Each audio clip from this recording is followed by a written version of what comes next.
കാലം മാറി, കഥ മാറി.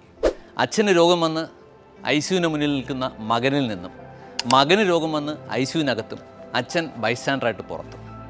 അങ്ങനെ ചെറുപ്പക്കാരിൽ ഹൃദ്രോഗം കേരളത്തിലും ഇന്ത്യയിലും ലോകത്തെമ്പാടും കൂടി.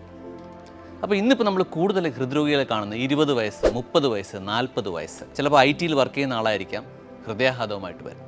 എന്താണ് ഇത്രത്തോളം ഹൃദ്രോഗം കൂടിയത്?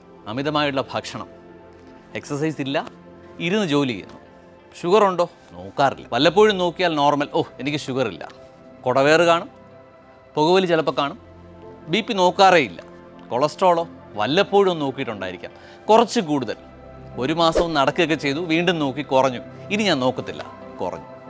തീർച്ചയായിട്ടും ജീവിതശൈലി രോഗങ്ങൾ കൂടുന്നത് നമ്മുടെ ഹൃദ്രോഗത്തിന് കാരണം.